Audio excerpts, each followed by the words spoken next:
Good space time, yo! In this episode of the Citizen Cosmos podcast, I spoke to Brian Crain from Chorus One. We discussed the beauty of blockchain, the contribution that Chorus One does to make the world a better place, the current affair of blockchains, DAOs, DeFi, freedom versus safety, Atom 2.0, and staking. Crypto to me seems like the one way out, the only way I really see so that human beings can have freedom.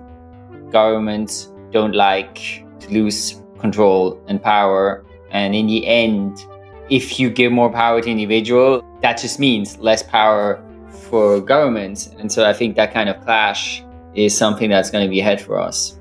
Freedom over safety, in my opinion, for the simple reason that if you don't have freedom, you don't have really choose whether you have safety or not. Before we rock it off into our next episode, here are some news from the sponsor of this episode, the Cyber Congress DAO. The foundation has started its delegations policy for validators on the Bostrom blockchain, and the Space Pussy network was launched, with 96% of its supply to be dropped to various Cosmos ecosystem chains. Hi, everybody. Welcome to a new episode of the Citizen Cosmos podcast. I have with me Brian from Chorus One today. I've been waiting for this for a while. Hi, Brian. Welcome to the show. How are you? Hey, thanks so much for having me. It's a pleasure to be here. It is a pleasure to have you on. I've been, hunting you for some time, I guess. You're a busy man. So do you want to introduce yourself for everybody and tell everybody what you do in your own words, what you're up to these days, and anything else you want to add to that? Yeah, so I'm from Switzerland originally. I kind of spent a bunch of time in my 20s, studying economics, studying some other things, was interested in technology, tried to learn some programming, but it was kind of searching for something that resonated and that made sense to me. And then in 2013, I discovered Bitcoin and I was like really excited about that. I've always had a bit of an anti-authoritarian streak. I didn't like to listen to teachers in school or parents or governments. So the idea of creating some kind of different system that's more, where people can do what they want without coercion, without interference, that was very exciting. And I felt like you could kind of see the potential that Bitcoin opened up. Since then, I guess it's now 9.5 years ago, I've been basically in the crypto space and done a whole bunch of different stuff, including being pretty involved in Cosmos in different ways. But I've also been a podcaster for a long time. So there's Epicenter podcast I started with Sébastien Couture at the end of 2013. So I think we're now the longest running crypto podcast. There was a few before us, but they've stopped. So now I think we did soon 500 episodes in. And then I started a company called Chorus One, which runs staking infrastructure and a few other things, but primarily runs infrastructure proof of stake networks. That was about 5 years ago now. Also, I'm also on the board of the Interchain Foundation as well. So that's another thing. But I'm happy to dive into anything more in particular. We will for sure. Don't worry. I mean, by the way, wow, kudos on 500 episodes. I mean, I think I had Sebastian on before that number was reached. So no, not yet. Not yet. We are beyond there yet. We are like, damn. I mean, it seems, I think we're maybe 470 or something. So it seems kind of close, but it's actually still like half a year or something.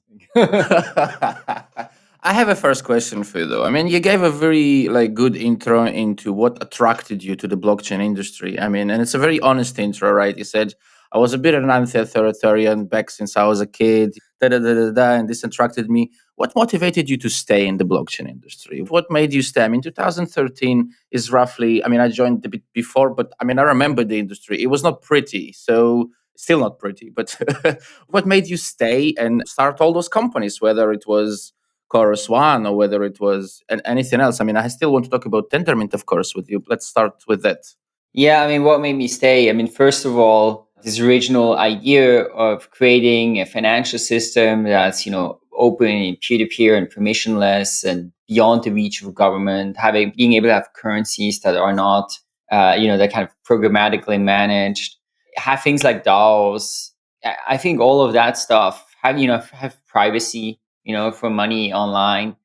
All of these things, they're not really here yet, right? Or they're kind of here in some ways, but in limited ways.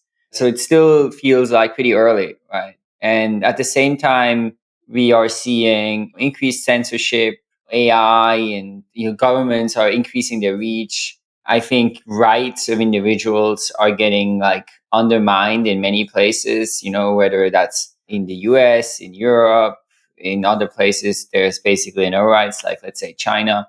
So I think we are seeing all of those trends. And I think crypto to me seems like the one way out, the only way I really see it, so that human beings can have freedom and agency.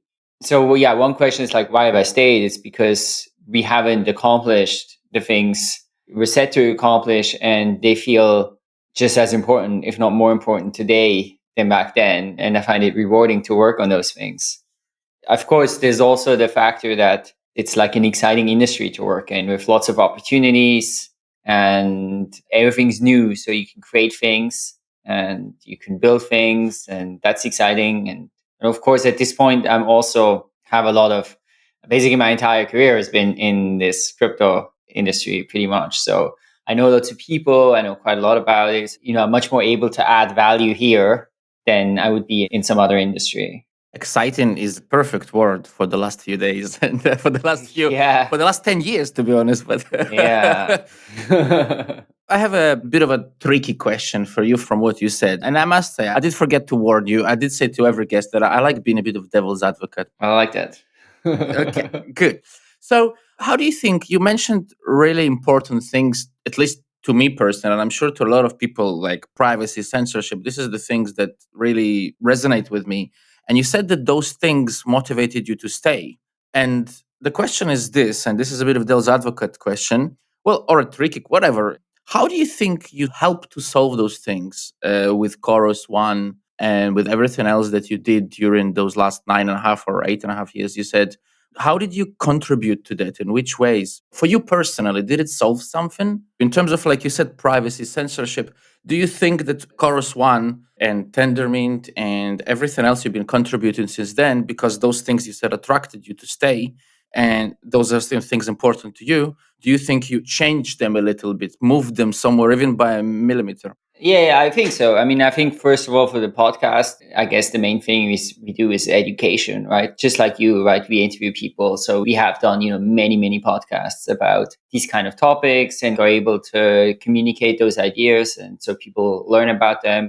So that's one thing. Now, I think with Tendermint and Cosmos, what we really did there is create the tools to make creating blockchains just like way easier and way cheaper and way more efficient. And now we're seeing proliferation of blockchains in Cosmos that are, and because they're sovereign, I think that increases the resilience of the system, especially.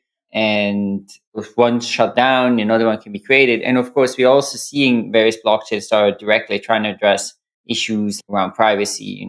Let's say you have a Noma, and Penumbra, and a whole bunch of things like that. And then with Chorus One, we are, I think, running infrastructure for maybe around 40 different networks at this point. So we can play a small role to help like all of these different projects by making sure the network runs well, making sure governance happens properly, that it's secure. But yeah, at the same time, I feel like it's such an enormous challenge and such an enormous task, and it's very early, and the progress is slower maybe than I think a lot of people would have hoped. And at the same time, we are seeing regulators trying to enforce some kind of surveillance technology on top of blockchain. I guess what we're seeing in Ethereum right now with these OFAC sanction lists and with flashbots there, where they're basically censoring certain contracts, is a great example of that. So I feel like, yeah, I mean, we have been able to contribute a bit, and we have a lot of innovation has happened, but there's so much more to do and so much further to go. And also, I think the backlash is going to increase, right? The pressure is going to increase, because for one, crypto is just not very popular right now. And I think the FTX disaster is going to make that worse. And then it's also very clear that in the end, governments don't like to lose control and power. And in the end, if you give more power to individual, that just means less power for governments. And so I think that kind of clash is something that's going to be ahead for us. I have a couple of questions with regards to that because it's a topic I really like. But on the topic of privacy, first, I just saw recently, I think it was today or yesterday, you tweeted about your better half doing a podcast with Orbit. And I think it's a perfect project to mention. I'm sorry, but I was curious because not many people are involved in Orbit that I know. I mean, I've been involved for a while, and I'm curious, what is your relationship with Orbit? I'm really curious. For everybody who doesn't know, Orbit is this amazing project, but we have mentioned it many, many times, that is built in personal server, I guess is the very short version. And there will be links that you can guys check out, of course. But sorry, Brian, back to the question. That's cool you're asking about that. I didn't know you were also involved in it. Big fun. Okay, cool. I own stars and stuff like that. All the good stuff, yes. Nice. So I learned about Urbit in 2017, actually doing an Epicenter podcast. We did an Epicenter podcast with Galen about Urbit. So I've been kind of aware of it since then. I like the vision a lot. I like the idea a lot. Just maybe for the listeners who are not familiar with it. I mean, you mentioned personal server. In the end, it would kind of mean I run my own server and then my applications run on my server and my data lives on my server. So there's this, which is very different from the current cloud model where, Google or Facebook or AWS, your application runs there, your data lives there. So there's this different model that I think can have many benefits, but I would say probably the primary one would be more sovereignty, where people have much more control. So I've been aware of Urbit for a long time, but it seemed like this abstract thing, and I was not sure if it was going to happen and going to work. And then I think around almost 2 years ago, I started getting a little bit more involved, and then started getting quite a bit more involved. And now we have built a team at Course One that's focused on Urbit, and we've been actually working on building hosting infrastructure for Urbit. And so yeah, we're pretty deeply involved at this point. It's progressing pretty well. So you do guys Hoon as well? You write as well? Hoon applications on... Do I write Hoon applications? No, the team. Hoon, did they use the language? Well, right now, not so much, because we're basically working on infrastructure, right? Which doesn't really touch the Hoon component so much. We do have some people who know some Hoon, and I think we're actually looking to hire another like front-end engineer. It would be nice if they know some Hoon. So, and then I think in the future probably there will be more things that touch that. But right now it's more. I mean, in the end, Urbit is some program that you have to run somewhere, and you want to do it efficiently in a way that can kind of scale, so you can like support lots of users. Right now, Urbit is tiny, but of course, we expect that it's going to grow a lot. So we want to be able to offer like good hosting service for people to use Urbit. That is really cool, man. And for anybody out there who might happen to know some Hoon, guys, you know who to contact to get hired. Before I mentioned Orbit, you were talking about how there is some layer of surveillance being built on top of the blockchain layer, and you mentioned OFACs, and you mentioned a couple other things. Do you think that there is a little bit of our fault in that? And I don't mean human beings, because we're all human beings. Of course, everything that happens is our fault. But I mean, we as the people who started this industry, and I don't mean me and you, of course, but people who like been here before 2015, I guess. I think there's a lot of times, in my opinion, at least, that I see some of the infrastructure that is called Web3, but it's not really Web3. Or sometimes but you have projects that sell themselves as one, but the reality is that underneath the hood, there is something completely different, and it's not resilient. It's not censorship proof. It's nothing. And we've seen a lot of that. So in a sense, do you think that greediness and human nature have kind of played a role in where the industry is today? And I'm not saying it's in a very bad place, not at all, not in my opinion, but it could be better. And I think so. What do you think about that? Do you think that is something we could improve on here and become better at? Nice question. I guess two things come to my mind when you ask that. The first thing is that I think a big issue, and that actually connects with the Urbit topic, the big issue is that the technology stack, it's been super hard to create a decentralized application that doesn't rely on some web front end. that then becomes this central point of control and failure and basically a sort of gatekeeping functionality. So I think there's a great article for people interested in this by this guy Moxie Mollensbach, who is the guy who invented Signal. And he basically writes about like, hey, is this Web3 thing, like, is this really centralized? And like, what does it look like? And then he goes through the architecture of a lot of these things. And they're like, actually, a lot of it depends on, Infura or like some central provider where you're basically calling this API and they're giving this response. And you're not actually, there may be the blockchain layer that's decentralized, but then there's a lot of stuff built on top that's not. And I think to a large extent, that's been just a function of the technology stack and the limitation of the internet. And I think that's where kind of Urbit does offer an alternative, because it will be much easier for somebody to create some application that then people run on their own server. And that's then the way to access these crypto use cases. And I think that way you can get much closer to what we want. The other thing that comes to mind is the topic of privacy. And of course, we have had projects focusing on privacy for a long time. Two that come to mind is Zcash and Monero. But of course, if you see even the functionality of these projects, it's basically like you can send tokens and you can send tokens in a private way. And a lot of work goes into that. So I think what we just see is that privacy is really, really, really hard.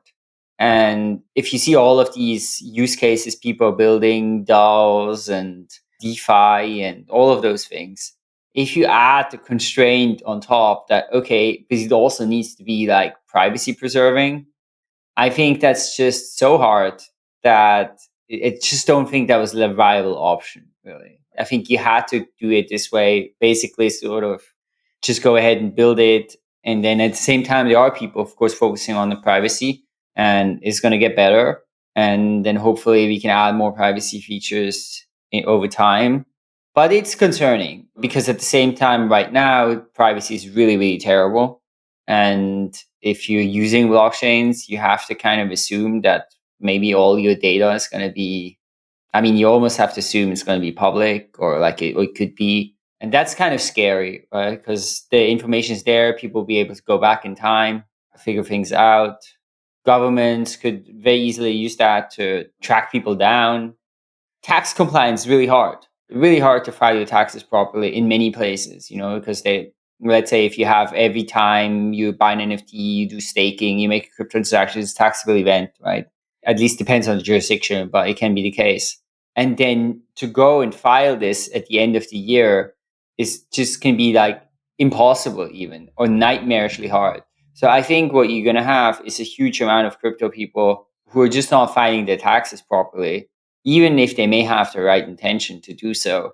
But then if you combine that with the lack of privacy, that's a very dangerous scenario, right? Because then the governments could basically go and say, hey, we're going to go after all these people now for tax evasion, and use that as a way to kind of crack down on crypto. So that's something, for example, I'm very scared about. I think there's a high risk of that happening, and I think could be really bad. What about the most like typical privacy devil's advocate question? I'll be honest with you, I don't like it, but I really want to know your opinion. So I'm going to ask it since we are on the topic of already. What's your stance on the typical dilemma? I'm not sure how the right way to pronounce it in English, between full on privacy, especially within blockchains where it's a decentralized, like an open decentralized blockchain, and a point where we're saying, okay, so what those people are doing, the information they are submitting can harm someone, can hurt someone. Is your personal stance here? We route every transaction, no matter what's inside, no matter what's there, or if that privacy of somebody can harm someone else, even if it's subjectively, then we must see what they're doing and their privacy must be removed. Do you see what I'm getting at here? Does it make any sense? I mean, I know it's a tricky one. And of course, I'm not expecting a straight edge answer here. So feel free to take it abstract. Yeah, I would say on a high level, if you give people freedom, then who knows what they're going to do with it. And most people are good. Most people want to like help others and like create things that are beautiful. and create things that make life better and more convenient and more rich. And I think if you give people the tools to do that, then that's what they're going to do. And I think human history is, great evidence of that. At the same time, of course, there will be some people who will do something that's going to be disgusting and people are going to hate and it's going to hurt other people. And that's just I think the unfortunate reality. And of course, what's the alternative? If you want the alternative, you can go live in China, right? And then you have like social credit score but like I don't want to live there. Like that doesn't sound appealing to me. It may be the case. I mean, certainly one can ask, like, oh, are there ways? Is there a middle ground? Are there ways that you can say, okay, people have sovereignty and freedom, but there are some mechanisms, some safety mechanism, and probably there are things, but I'm not so sure. I guess I would tend more towards the side of like, we just have to accept that. And this is not a new thing at all, right? Like, I mean, let's look at something like email, right? Like anyone could just send an email to everybody else, and we all think that's great, right? Like it's such a fundamental part of like how human beings communicate. Well, I mean, Al Qaeda can use emails to like tell people to go and I don't know, do what, right? So that's just the way it is. But I think if we were now to say, oh, we're going to have some kind of safety layer so that we make sure that no emails are sent that are harmful, I mean, that's a terrible idea. And I don't think it will work. Even worse, man, they can use cash. Nobody thinks about it, but they can all use cash. Yeah. Yeah. Cash is a great example. Absolutely. Exactly. Cash. Yeah. That we've relied on for such a long time, and people can, hey, you can buy drugs with it. They can do whatever with it. Right. And I think it's been a valuable thing to have. I'll be honest with you. I'm the kind of person that will, just for the record, freedom over safety, in my opinion, for the simple reason that if you don't have freedom, you don't have really choose whether you have safety or not. But if you have freedom, at least you can choose whether to have safety or not. So, in my opinion, it's always freedom first. So, I just was curious your opinion here, Brian. A slightly different way of the conversation. You were the CEO at Tendermint, right? If I'm not mistaken. Yeah. What happened? Why did you stop? I mean, why did you go to the to be a chairman and to CF? Or am I mixing up? Or was that not the progress? Or was there even a progress? Or are they connected, not connected? If you could help me out here. Yeah, I can talk a bit about that history. So I was like in crypto. So this was like 2014, and I was kind of interested in Ethereum. And then I was doing the podcast. I was running a meetup group in Berlin and trying to figure out what to do. I was at the time kind of skeptical that the kind of use case of crypto for like normal people would, I thought it was far away, because I thought the user experience was just really hard and there was a lot of challenges around it. Scalability, user experience. Like I thought these things are so hard that it's going to be really hard to create, compelling user experiences that people are going to want to use in the near future. So in 2015, I joined this company called, it was called Ares Industries back then. It later renamed to Monax. And Ares Industries was basically focused on enterprise use cases. So they were like, okay, let's work with companies that have some kind of business to business coordination problem, and let's use blockchains and smart contracts to kind of, manage these workflows or manage these transactions. And so it can be more efficient, transparent. So I joined that company, and that company was using the EVM. They had written their own version of the EVM. And then because they were running these private chains, they also wanted to replace proof of work. So like mining doesn't make any sense, right? If you have like 10 organizations run a chain together. So they found Tendermint. And this was in like 2014, 2015. And so Ares Industries became kind of the first user of Tendermint. At the time, Tendermint was, J, and the Tendermint white paper was out and there was a bit of code, but it was very immature and not production ready. Ethan Buckman was working with me at Ares Industries. So he was an engineer there.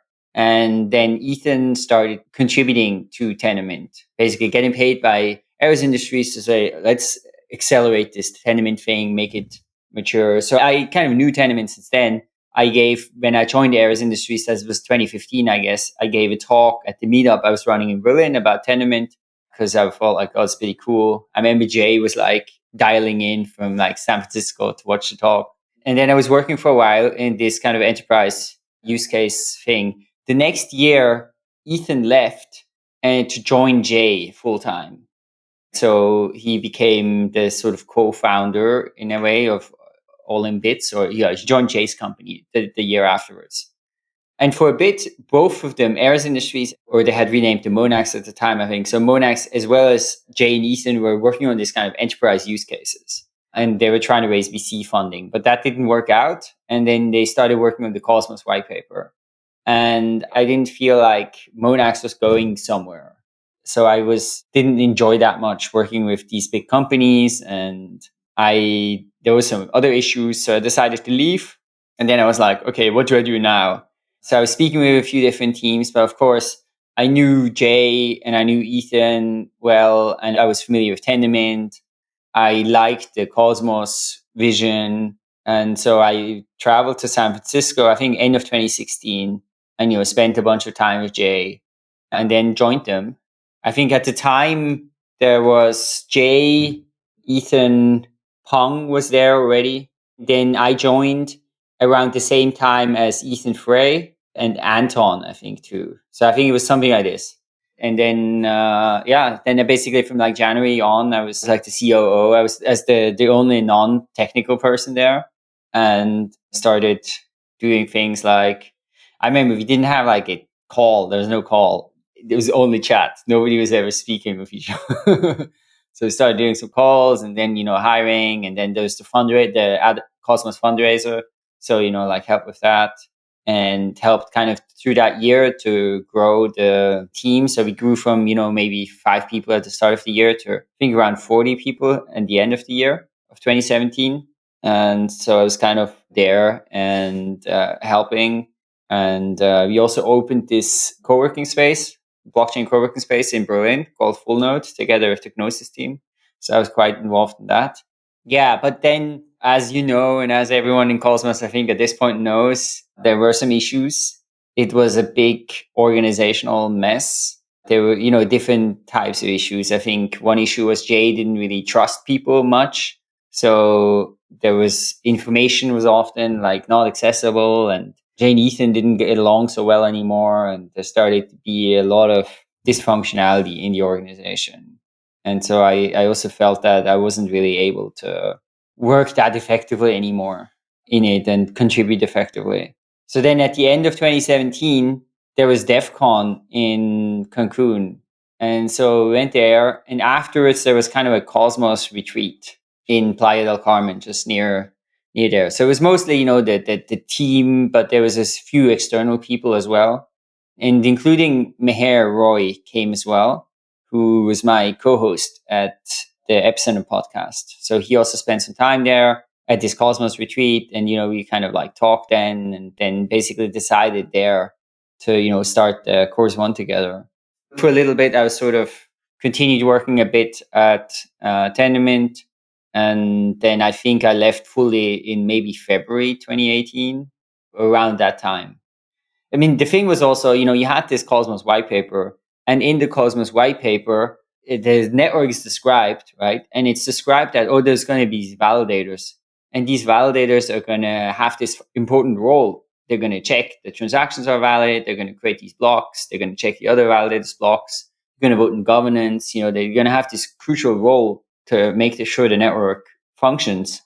But when we wrote this, when this white paper was there, and like we're working on this thing, there were no validators, right? That didn't exist. So there was also like a real question about, okay, now there's going to be this software, but then where are these validators going to come from? Like, who's going to do this?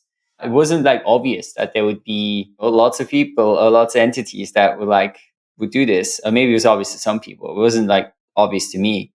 And so we also felt like, it would be cool to like work on this. Yeah, and be there when Cosmos launches. Of course, then what happened is Cosmos ended up being very delayed. It ended up taking like way longer than everybody thought. But it also ended up taking us way longer to actually figure out how to do this thing and run validators, because we didn't have the right expertise in the team. It took us a while to build that. And it was also new. There is you couldn't like rely on tools or experience of other people, as you had to kind of figure things out from scratch. But that was basically sort of the how we started. And then the Cosmos was our first focus. That I think that first year we were really focused primarily on Cosmos and how we could run Cosmos Validator. First, silly question on topic of validation. How did the name Chorus One come together? Why Chorus One? Yeah, I think that was actually in Mexico also when we were talking about, what could be the name. And I think I was speaking with Meher about what's blockchain and what are they good for. And somehow one way I thought about it was that, okay, in a blockchain, you basically have these disparate individual participants that coordinate and they do something together, and the blockchain facilitates that kind of coordination, and then they create something amazing together, like something greater than the sum of its parts. And that's chorus is a little bit something like that too, right? Where you have these singular voices that can make up a chorus, as part of component of a song. So that's kind of where it came from. I like that analogy. The next question that springs to mind, I think, for anyone is from the moment where you launched Chorus One and until today, becoming, well, I would say in the POS industry, you're like top five, probably, right? Top 10. I'm not sure what the TVL is, which validator is, but I'm sure you guys are like, from knowing the industry more or less, I think you're like top five or something like that. Has that journey that been what you imagined and expected it to be for a validator? Is that, or has it not been what you have expected it to be? Yeah, I don't know. It's definitely been a journey. In some ways, I've looked back and like some deck we had about, this is course one, this is what we're doing from like 2018. And it's pretty accurate.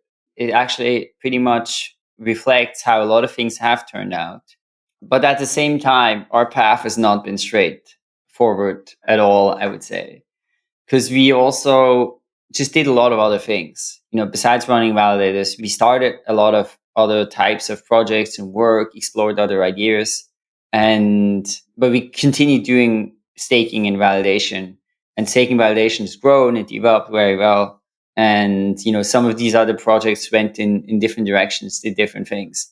But I think this is, if this is like one thing that we didn't do so well, is we weren't focused enough. We started a lot of other stuff. And I think over time, we've continually tried to become more focused, although it's still a challenge, because like people have a lot of ideas and a lot of ideas are cool. And so we're like, we should work on this. That goes back to the freedom safety thing we just spoke about, right? Like being able to explore your ideas and being completely focused on one thing. Isn't that about freedom of wanting to do what you want to do, no? Yeah, there's a balance. Right. There's definitely like a balance there. And I think you can go too far in the direction of, okay, you're just executing on something and you're focusing on that and you're just trying to drive that forward. Or you can be like, I'm constantly starting new stuff and you end up not getting anywhere. On this spectrum, we have urged too much on the side of exploring lots of ideas, but it's still been, can't complain. Like, I think the company is doing well and I'm super happy and grateful for the journey we've been through. What would be the one thing you would definitely talk? I mean, let's say I'm coming to you and I'm already convinced I'm going to launch my own validator. I mean, we do a validate, of course, but somebody new, one of your friends comes up to you and says, Brian, I've looked at your success. We're going to become a validator as well. We already like have everything set up. We have our DevOps here and we know all the docs and all the code and blah, blah, blah, whatever. What is your one piece of advice to them to say either do or don't do? Well, I guess in this scenario, I think that the important question to ask would be, why are you doing this? Are you doing this because, I know, you're just sort of a DevOps expert and love blockchain and you enjoy it and you want to contribute in some way, like, okay, that may be fine, right? Or maybe, right, and maybe this is like your example, you have some community and you have some brand, and then it's sort of aligned, and then people can stake with you, and it allows you to turn it into some kind of business model. I think that can work pretty well. And including, we work with some, for example, with ZK Validator, which kind of falls into that kind of category where they're doing a lot of work, but then we help with infrastructure. But I do think it's not so easy to get delegations and to get to the point where it's like a viable business. And then, of course, you do also have to think of, now you're running a validator. Now there's like a chain upgrade or some issue happens. You have to deal with that. And that can be exhausting. And that can be, maybe it happens in Christmas or whenever. And if people are staking with you, they're going to expect that you respond quickly and it's up. So I do think that that's something that one just has to think about carefully, right? Because it's not that easy. And I think we have seen often, right, the Chorus One, like on call can be very tough, right? Where you basically have people who have to be basically, like people on call have to go around and carry the laptop everywhere and be like able to respond to stuff going wrong at any time. And then I think that becomes sort of a viable thing if you have enough people on a sort of on-call rotation, right? So that people have a few days a month or something to do that instead of having to do that continuously. So I do think one has to think about some of these things and like, does it actually make sense? Of course, if it's just about learning, you could also like run a validator on a test net and it doesn't, nobody cares, right? If it's down. But of course, it's still the case that the barrier to entry is pretty low, right? So it's easy to get started. It's easy to do something. And it can be, I think, a great way to get involved in a blockchain network. And then, of course, it also depends a little bit on, the type of network, how much sense it makes for for a hobbyist. Let's say Ethereum was very much designed to make it easy to run as a hobbyist. And so that could be a good fit. Cosmos networks, somewhere in the middle, I guess. I remember launching BitShares witness nodes in 2016, and that was a lot of fun. So, Which nodes? BitShares nodes. We used Steemit nodes, Okay. Golos nodes. Back Oh, then, yeah. this was a lot of fun. And back then, it was the depots didn't have slashing in it, so Right. didn't really care what you did. Like the whole thing was somebody updated their price feeds, somebody didn't update them, and like people would really delegate to a person just because they knew who they were. And of course, that would cause a lot of trouble because, like you say, there was some people who were doing it as a hobby, and some people, well, everybody was doing it as a hobby, but some people took it a little bit more seriously and started from that. Well, for example, P2P, I think, is a great example, right? That went from there and into Cosmos and anything else. And I'm sure there is more examples. But anyways, last block of questions quickly, or last question, shall I say, before the typical question that I cannot not help to ask. Atom 2.0, and obviously you have an opinion as not just as a validator. I think your opinion, at least from what I would be able to imagine, goes very personal because, well, everything is life and personal. But when you spend, what is it, like you said, 9 years or whatever, being around one thing, not just the industry, but seeing it from the beginning, I'm talking about Tendermint here. Of course, it must be very dear to you, and I would love to hear, like, if it's possible. I mean, I know I've kind of left it towards the end, but if you want to give like your brief overview, what you think. So I did write up some tweet thread originally where I did have a whole bunch of issues, right, with the Atom 2.0 white paper and the different types of issues. I didn't like some of the economic changes.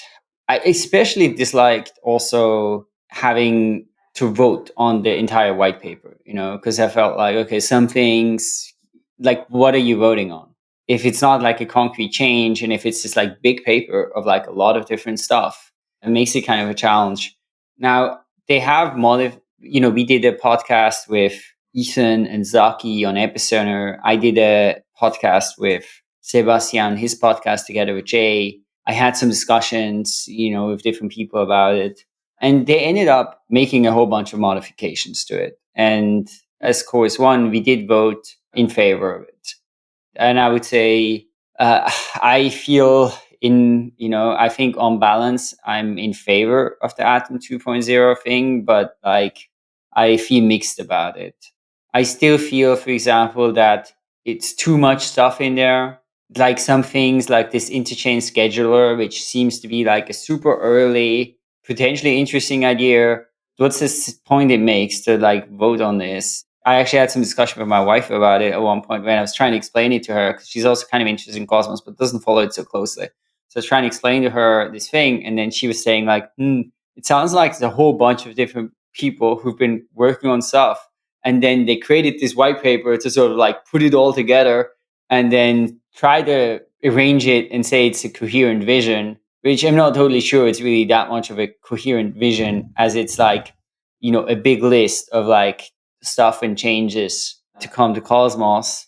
Now, of course, it is great that we have people who are dedicated to Cosmos Hub and to driving the Cosmos Hub forward, and that they're putting the energy into this. And I think there are a lot of like nice ideas in there. In particular, I think it's a good idea to have more funding to do stuff with. I would have, I think, favored to just increase the community pool tax. But I don't think the current model is so bad of having like, 4 million Atom going to community pool and then approval. I kind of okay with that too. So yeah, I was especially also concerned that if it gets rejected, that it would just be a huge psychological setback, that a lot of people who've worked a lot on this and are kind of committed and want to have the Cosmos Hub succeed, that they would just be very dejected, if now this was rejected, and then maybe will potentially leave, or who knows.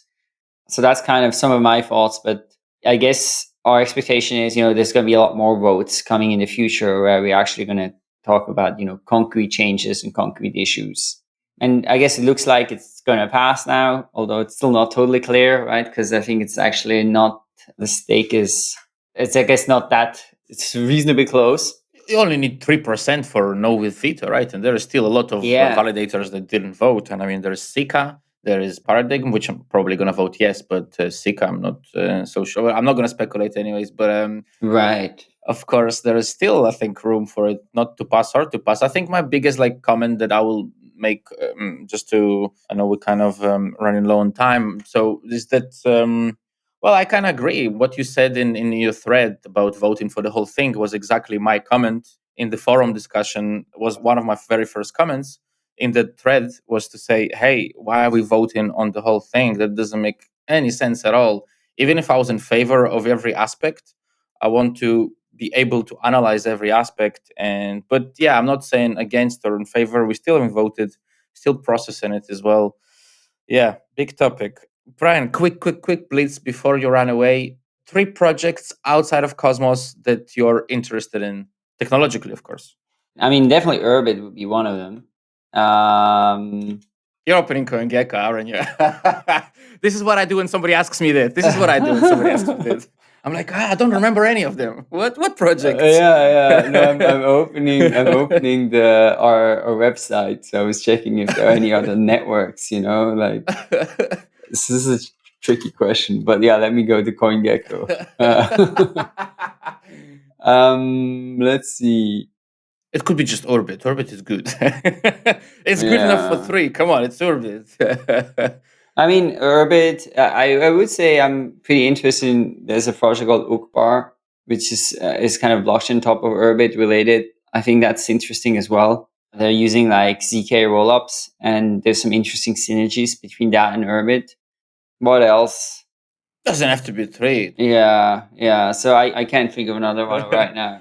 Okay, second one. We're going down 3 to 1. So 2 things that keep you daily actions that you do that keep you motivated to keep on building, and building for privacy, for lack of censorship, running Chorus One, something daily, something that somebody can touch and use as well. Yeah, I guess for me, I would say like meditation is pretty, it's something that I've spent a lot of time developing a meditation practice. And I think it's like a very important thing for me. That's, I do that kind of first thing in the morning. Nice one. Last one. One person, doesn't have to be in crypto, doesn't have to be in blockchain. It could be GitHub, it could be Medium. Doesn't matter. It could be a book, something that you would say to people, go and follow this guy, or go and read his work, or this girl, or this entity, or this robot, this AI. It doesn't matter. somebody who you recommend to follow? I mean, the person that comes to mind, right now is, I guess, the guy who's been in the news, a lot, which is ZZ. I think the guy is like very, very impressive. Actually, we did Epicenter podcast with him in 2018. Binance was like less than a year old at the time. And this was like one of my favorite podcasts we ever did. It was one of the things I re-listened to it like twice, which I never do with podcasts normally. And I was like super, super impressed with him. And I actually recently read a few days ago, he has this blog post called Principles, where he writes about, I don't know, how he makes decisions, how he organizes things, how he does meetings, a lot of how he thinks about, all kinds of different stuff. And it's a really nice read. So I think he's definitely someone who I have a tremendous amount of respect for. And I think that anyone can, especially if you're interested in like entrepreneurship, leadership, then I think there's a lot to learn from him. Nice. Unexpected, by the way, which is actually even nicer in my opinion. But yeah, very cool. Unexpected. Yeah, I was. Yeah, it is. It is definitely unexpected. Yeah. I would definitely imagine like I don't know something else, but it's really cool because it's unexpected. This is the best part about Curious it. what you expected. I didn't expect anything, but I didn't expect Suzy. Yeah. Okay. That was like the last. I was bam, nice. I really liked it. Cool, Brian. Thank you very, very, very much for your time. And I know people are super busy these days, and it's very hard to catch an hour of your time to do this. Yeah, thank you very much, and hopefully, guys, we will catch up more in the future. Thanks so much, Sergey. It was a really pleasure to be on. I really enjoyed it. I really enjoyed our conversation, and happy to come anytime again. And yeah, it was really nice. Thanks so much for the work you're doing. Thanks. Bye, everyone. This content was created by the Citizen Cosmos Validator. If you enjoyed it, please support us by delegating to Citizen Cosmos and help us to create more educational content.